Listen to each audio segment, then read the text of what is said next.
Kagurabachi. Donc vous savez, c'est le nouveau gros shonen qui arrive chez nous, qui va cartonner, tout casser. Donc Kagurabachi, c'est un manga écrit et dessiné par Takeru Urazono. Donc c'est sorti en fin d'année 2023 au Japon dans le Weekly Shonen Jump, dans la Shueisha, donc le mythique magazine qui a fait One Piece, Naruto, Bleach, Demon Slayer, My Hero Academia, Jujutsu, voilà.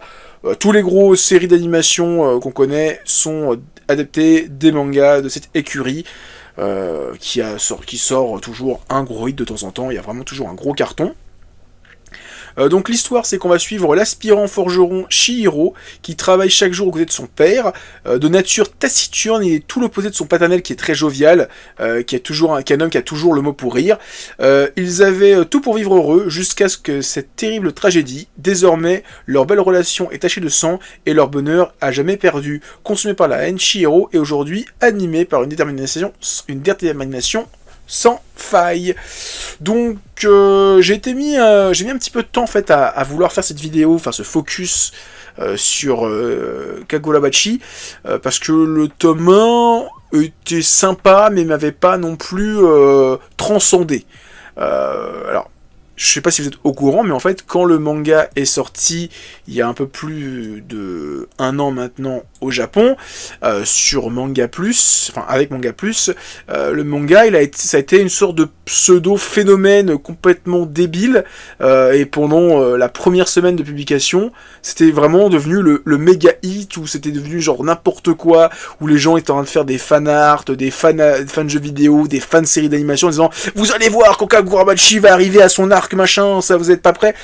Frère, le manga vient de commencer. Commencez pas à vous créer une hype de ouf, complètement artificielle, sur un manga qui a 30 pages. Genre des séries qui ont commencé très très bien, qui ont eu des premiers chapitres où tu te dis « Waouh, c'est un truc de fou », et qui au bout de 2 tomes se sont cassés la gueule, enfin, non, je veux dire cassé la gueule, c'est pas le bon mot, n'ont pas séduit le public japonais. Il y en a des dizaines et des dizaines. Genre, je me souviens de Time Paradox, les gens ils se pétaient le crâne dessus, 2 tomes, terminé, ça n'a pas plu aux japonais. Donc j'étais très réticent, parce que le manga est pas très très long, hein. Je crois qu'au Japon on est au volume 7, ça reste encore une fois quelque chose de très modeste, hein. Kagurabachi, 7 volumes au Japon, la série elle est encore assez balbutiement. Alors ça reste quand même plus d'1 an de publication, mais à tout moment la série peut se vautrer. Alors personnellement, je n'avais absolument rien lu du manga avant de le commencer, et quand j'ai lu, j'ai moyennement aimé. C'était assez attendu en fait, c'est vraiment une histoire de vengeance avec ce délire de katana enchanté qui est peut-être le bon truc que j'aime dans le manga.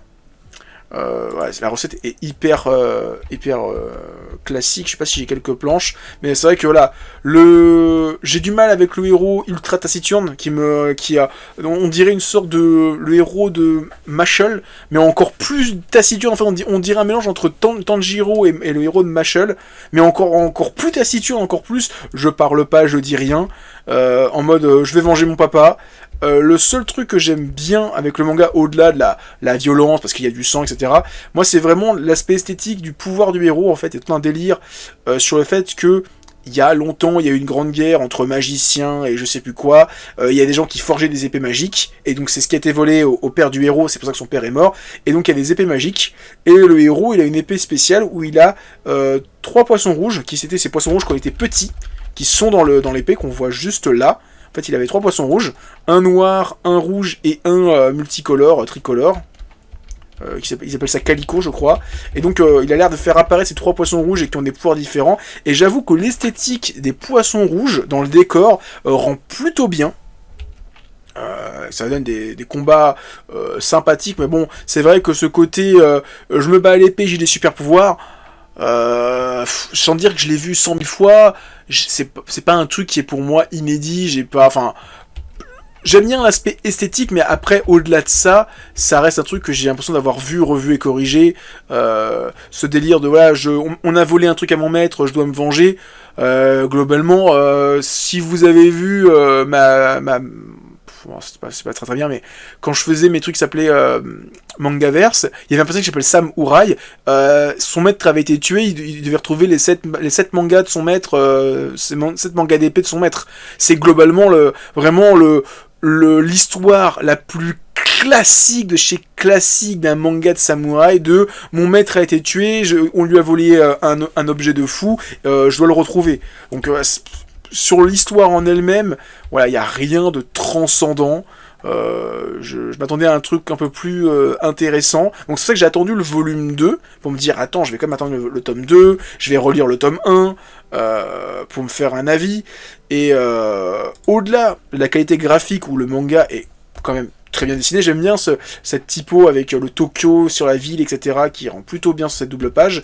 Il y a quelques scènes d'action qui sont bien senties, avec le fait qu'en plus tous les combats d'épée, ils ont des invocations, etc., ça rend plutôt bien, mais à côté de ça, l'histoire, je suis pas du tout emballé. Là, sur les 2 premiers volumes, je suis complètement resté sur ma faim. Alors, est-ce que la petite hype qu'il y a eu au Japon a eu raison de moi, je me suis imaginé tout un pataquès sur la série, et que finalement, c'était sympa, mais sans plus, je ne saurais pas dire.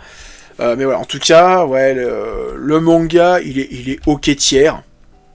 Peut-être que ça va exploser dans 2 volumes, hein, je ne sais pas. Hein. Il y a des mangas, des fois, le début est un petit peu lent. Je pense à Samurai 8 de Kishimoto, où moi, les 2-3 premiers volumes, j'étais hyper dubitatif, et quand le manga s'est terminé, c'était vraiment le moment où ça donnait super bien. Donc, je pense tout de même lui donner une chance sur le 3e volume pour voir si j'adhère ou pas. Et au pire, si j'aime pas au 3e volume, j'arrêterai la série.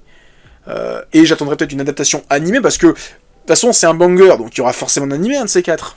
là je suis un peu méchant, mais voilà, en tout cas, je l'ai pris en numérique, je suis bien content, parce que j'avoue que les tomes physiques, j'aurais pas voulu les acheter. Voilà, en tout cas, j'attendrai le tome 3, on verra bien ce que ça vaut. Mais voilà, en tout cas, moi, les 2 premiers tomes de Kagurabachi, je suis encore sur ma faim, je suis dubitatif, je suis pas convaincu. Pour moi, c'est... Je vais pas dire que c'est un mauvais manga, mais c'est... Enfin, moi, j'ai... Autant il y a des séries où le début était pas terrible et ça s'est monté en puissance, et je le reconnais, hein. Moi Jujutsu Kaisen, les premiers tomes je les ai trouvés osef, et c'est quand j'ai vu l'animé que je me suis dit ah mais attends, les problèmes de rythme qu'il y avait dans les premiers tomes, l'animé les a corrigés et ça marche beaucoup mieux. Donc ouais, en tout cas si vous êtes pas trop fan de shonen, je vous dis pas que celui-ci va vous convaincre. Ça c'est sûr. Si vous êtes fan de gros shonen, je pense que vous êtes déjà au courant du truc. Et dites-moi en commentaire si vous aimez ou pas. Moi en tout cas, je suis pas hyper convaincu. Voilà, on verra avec le tome 3.